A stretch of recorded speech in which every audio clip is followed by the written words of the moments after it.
Idea of the film ఏంటంటే అశోకుడు great knowledge in the world మొత్తం అన్ని మూలల నుంచి సేకరించారు టు కాంకర్ ద వరల్డ్. ఆ నాలెడ్జ్ మొత్తంతో ఆయన చాలా పెద్ద డిస్ట్రక్షన్ క్రియేట్ చేశారు, లైక్ కళింగ వార్.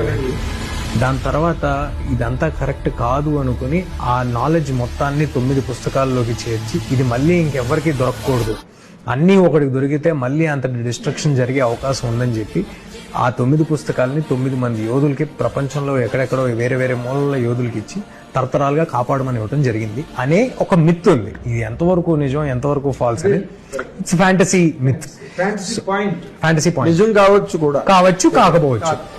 వాళ్ళు ఇప్పుడు మన మధ్య ఉన్నారు అనే ఒక మిత్ అనమాట. వాళ్ళు మన మధ్య ఉన్నారు, కాపాడుతూ ఉంటారు ఎవరికి తెలియకుండా.